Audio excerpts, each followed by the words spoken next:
Assalamualaikum warahmatullahi wabarakatuh. Baiklah, saya akan menjelaskan materi istishab bagian pertama, yaitu pengertian dari istishab. Secara bahasa, artinya adalah selalu menemani atau selalu menyertai. Sedangkan secara terminologi, menurut Imam Isnawi, istishab ialah melanjutkan berlakunya hukum yang telah ada dan yang telah ditetapkan karena suatu dalil sampai ada dalil lain yang mengubah hukum-hukum tersebut. Macam-macam istishab menurut Syekh Wahbah Zuhaili ke dalam 5 hal, yaitu istishabu hukmi al-ibah al-asliyah lil al-asya allati lam yarid dalilun bitahrimina. Yang kedua yaitu istishab al-umum ila an yarida taksis wa istishab al-nas ila an yarida nas. Yang ketiga yaitu istishabu madalla al-aqlu wa al-asyar'u ala tusubithi wa dawamihi. Yang keempat istishab al-adam al-asli al-maklum bi al-aqli fi ahkam al-syariyah. Yang kelima istishab hukmin sabitin bi al-ijma' fi mahalli al-khilaf baina al-ulama. Dari belakang.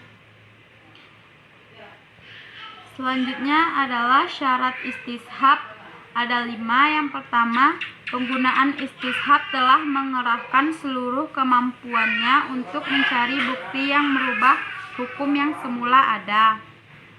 Yang kedua, setelah mengerahkan seluruh kemampuannya, pengguna istishab tidak menemukan bukti yang merubah hukum yang telah ada.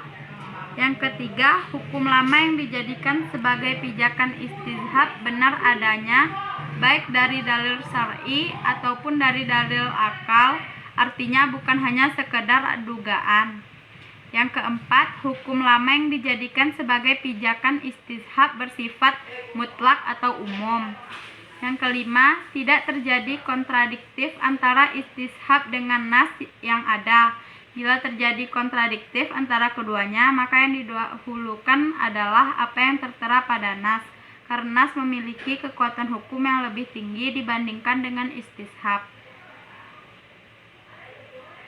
Kaidah-kaidah istishab yaitu apa yang ditetapkan dengan suatu yang meyakinkan tidak dapat dihilangkan dengan suatu yang meragukan.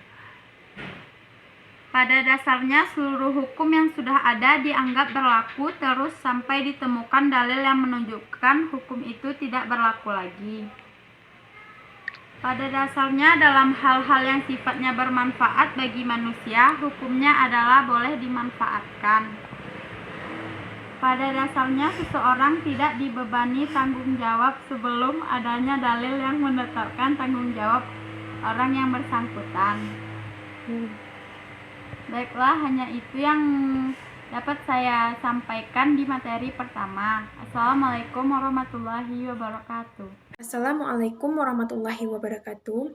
Alhamdulillahilladzi hadana li hadza wa ma kunna linahtadiya laula an hadanallah. Asyhadu an la ilaha illallah wa asyhadu anna Muhammadar Rasulullah la nabiyya ba'da amma ba'du. Puji syukur marilah kita ucapkan atas kehadiran Allah Subhanahu wa taala yang telah melimpahkan rahmat dan hidayahnya kepada kita semua sehingga kita dapat melaksanakan diskusi pada hari ini. Selawat beringkan salam tak lupa pula kita hadiahkan buat arwah junjungan kita yakni Nabi besar Muhammad sallallahu alaihi wasallam. Yang terhormat dosen pembimbing diskusi pada hari ini yaitu Bapak Rozikal Nanda Putra dan kami dari kelompok 10. Perkenalkan, nama saya Cici Alinsani Reza Yulianti sebagai pemateri 1. Kepada Reza Yulianti kita persilahkan. Assalamualaikum warahmatullahi wabarakatuh. Saya Cici Alinsani akan melanjutkan materi dari Reza Yulianti, yaitu tentang kedudukan dan permasalahan istishab. Yang pertama, kedudukan istishab.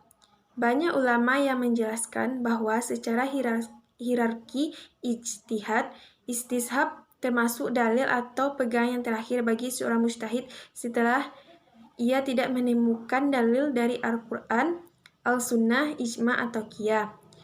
Ada 3 pendapat ulama usul fikih, yaitu pendapat pertama, bahwa ijtihad adalah dalil atau hujah dalam menetapkan atau menafiahkan sebuah hukum. Pendapat ini didukung oleh jumhur ulama dari kalangan Malikiyah.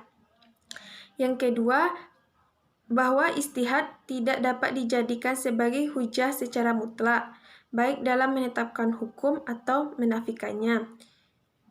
Yang ketiga, bahwa ijtihad adalah hujah pada saat membantah orang yang memandang terjadinya perubahan hukum yang lalu atau yang dikenal dengan bara'ah al-zimmah dan tidak dapat sebagai hujah untuk menetapkan suatu hukum baru. Pendapat ini dipegang oleh mayoritas ulama Hanafiyah. Kedua yaitu istishab problematika kontemporer. Aktualisasi dan revolusi hukum Islam digalak oleh banyak tokoh Islam. Hal ini dilakukan dalam rangka menjawab tuntunan zaman yang senantiasa berubah. Jika hukum Islam tidak dapat menjawab kebutuhan tersebut, tentu saja berimbas pada ketidakterlenaan cita-cita Islam, yaitu silih likulli zaman wa makan. Di sisi lain, pergerakan itu berada di ruang lingkup yang bagaimana masih menjadi perdebatan sepanjang masa. Al-Tufi misalnya mengatakan bahwa dalam hal ibadah bada'ah aturan tunduk pada nas-nas yang ada. Sementara dalam bidang muamalah, kemaslahatan menjadi sumber tertinggi. Hal senada diungkapkan oleh Subhi Mahmasani.